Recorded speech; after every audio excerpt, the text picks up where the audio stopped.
Hi friends, இன்றைக்கி நம்ம கிச்சனில் உடலுக்கு ரொம்ப நன்மை தரக்கூடிய பருத்திப்பால் எப்படி செய்கிறது அப்படின்னு பார்க்கலாம். பொதுவாக பார்த்திங்கன்னா பருத்திப்பால் நம்ம சாப்பிட்றதுனால நம்ம உடம்புக்கு ரொம்ப அதிகமான சத்து நம்மளுக்கு கிடைக்கும். குறிப்பாக பெண்களுக்கு நிறைய சத்துக்களை இது தரக்கூடியதாக இருக்குது. பெண்களுக்கு ஏற்படுற மார்பக கட்டிகள்லாம் வராமல் தடுக்குது. அப்புறம் பார்த்திங்கன்னா குழந்தைங்களுக்கு தாய்ப்பால் கொடுக்குறவங்க தொடர்ந்து சாப்பிட்டுட்டே வந்திங்கன்னா தாய்ப்பால் சுரப்பை ரொம்ப அதிகப்படுத்துங்க. கர்ப்பப்பை கட்டிகள், நீர்க்கட்டிகள், இர்ரெகுலர் பீரியட்ஸ் இருக்கிற பெண்கள்லாம் கண்டிப்பாக இதை இந்த பருத்திப்பால் நம்ம எடுத்துக்கணுங்க. இதை தொடர்ந்து நீங்கள் எடுத்துகிட்டே வந்தீங்க அப்படின்னா பீரியட்ஸ் ப்ராப்ளம் நல்ல ரெகுலராக ஆயிரும் உங்களுக்கு. முக்கியமான விஷயம், ப்ரெக்னென்சியாக இருக்க பெண்கள் இதை கண்டிப்பாக சாப்பிடக்கூடாதுங்க. இது வரைக்கும் தமிழ் ஃப்ரெண்ட் சேனலை சப்ஸ்கிரைப் பண்ணாத நண்பர்கள் சப்ஸ்கிரைப் பண்ணிக்கோங்க. அப்படியே பக்கத்தில் இருக்க பெல் ஐக்கனும் கிளிக் பண்ணிடுங்க. இப்போ நம்ம பருத்திப்பால் செய்கிறதுக்கு தேவையான பொருட்கள் என்னென்னு பார்க்கலாம்.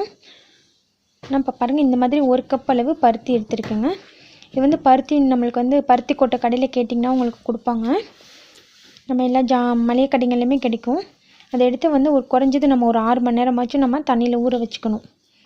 நம்ம காலையில் செய்கிறதா நம்ம நைட்டே கூட நம்ம ஊற வச்சிடலாங்க. தண்ணியில் நல்லா ஊறினதுக்கப்புறம் தான் அது செய்ய முடியும்.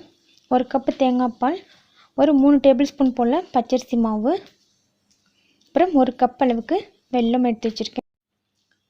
1/2 டீஸ்பூன் ஏலக்காய் பவுடர், 1/4 டீஸ்பூன் அளவுக்கு உப்பு எடுத்துக்கோங்க. இப்போ நம்ம பருத்தியை நல்லா கழுவிக்கலாங்க. ஊற வைக்கிறதுக்கு முன்னாடியே ஒரு 3-4 தடவை தண்ணி போட்டு நல்லா கழுவி எடுத்துகிட்டு அப்புறமேட்டு ஊற வைங்க. இப்போ நம்ம ஊறின பருத்தி கொட்டையை மிக்ஸி ஜாரில் போட்டு நல்லா நைஸாக அரைச்சி எடுத்துகிட்டு வந்துடலாம். தண்ணி சேர்த்து நைஸாக அரைச்சி எடுத்துகிட்டு வந்துடலாம். இப்போ இந்த மாதிரி நைஸாக அரைச்சி எடுத்தாச்சு. இப்போ இதை நம்ம ஒரு பவுலுக்கு மாற்றிட்டு நல்லா பாலை அதில் இருக்க பாலெலாம் நம்ம தண்ணி ஊற்றி கொஞ்சம் கொஞ்சமாக தண்ணி சேர்த்து நல்லா பிழிஞ்சு எடுத்துக்கலாம்.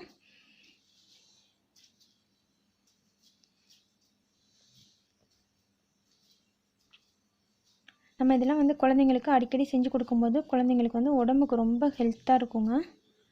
இதெல்லாம் இப்போ இருக்க குழந்தைங்களுக்குலாம் பருத்தினா என்னன்னே தெரியாமல் இருக்குது. ஸோ இதெல்லாம் உடம்புல சேர்க்கும்போது அதிக நன்மையாக இருக்கும் நம்மளுக்கு. இப்போ இந்த மாதிரி 2-3 தடவை தண்ணி ஊற்றி நம்ம இந்த பருத்தியை பால் எடுத்து நல்லா புழிஞ்சு எடுத்துக்கலாங்க. இது கூட இப்போ நம்ம அரிசி மாவு எடுத்து வச்சுருந்தோம் இல்லையா, 3 டேபிள் ஸ்பூன் போல் அரிசி மாவு, அதையும் கொஞ்சமாக தண்ணி விட்டு கலக்கிட்டு இந்த பருத்தி பால் கூட மிக்ஸ் பண்ணிக்கலாம். மிக்ஸ் பண்ணிவிட்டு இப்போ இதை ஒரு நல்ல அகலமான பாத்திரத்துக்கு மாற்றிக்கோங்க. கொஞ்சம் அடி கனமாக இருக்கிற மாதிரி பாத்திரமே சேர்த்துக்கோங்க.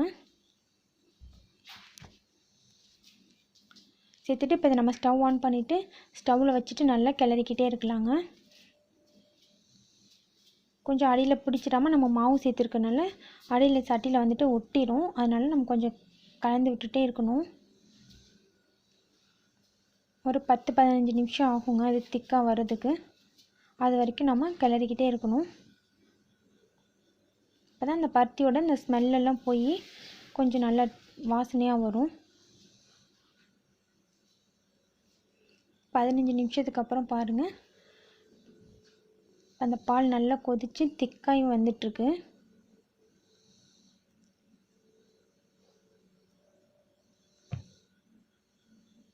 அடுப்பை மீடியமாகவே வச்சுக்கோங்க. பொங்கி கீழே வழிஞ்சிடாமல் நம்ம அடுப்பை மீடியமாக வச்சு நல்லா கொதிக்க விட்டுடலாம்.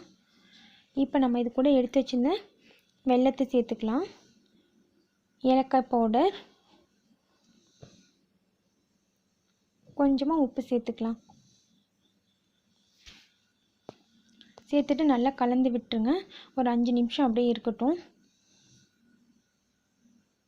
அதுக்கப்புறமா நம்ம ஸ்டவ் ஆஃப் பண்ணிவிட்டு தேங்காய் பால் சேர்த்துக்கலாங்க. தேங்காய் பாலையும் சேர்த்துட்டு நல்லா கலந்து விட்டு குழந்தைங்களுக்கு நம்ம கொடுத்தோன்னா ரொம்ப நல்லதுங்க. சளிக்கெலாம் கூட குழந்தைங்களுக்கு ரொம்பவே நல்லது. இது ரொம்ப ஹெல்த்தியான டேஸ்டியான பருத்திப்பால் நம்மளுக்கு ரெடி ஆயிடுச்சுங்க. இதே மாதிரி வீட்டில் எல்லோரும் ட்ரை பண்ணி பார்த்துட்டு எப்படி இருந்துச்சுன்னு கமெண்ட் பண்ணுங்கள். இந்த வீடியோ உங்களுக்கு பிடிச்சிருந்துச்சின்னா மறக்காமல் லைக் பண்ணி உங்கள் ஃப்ரெண்ட்ஸ்க்கும் ஷேர் பண்ணுங்கள். தேங்க்யூ.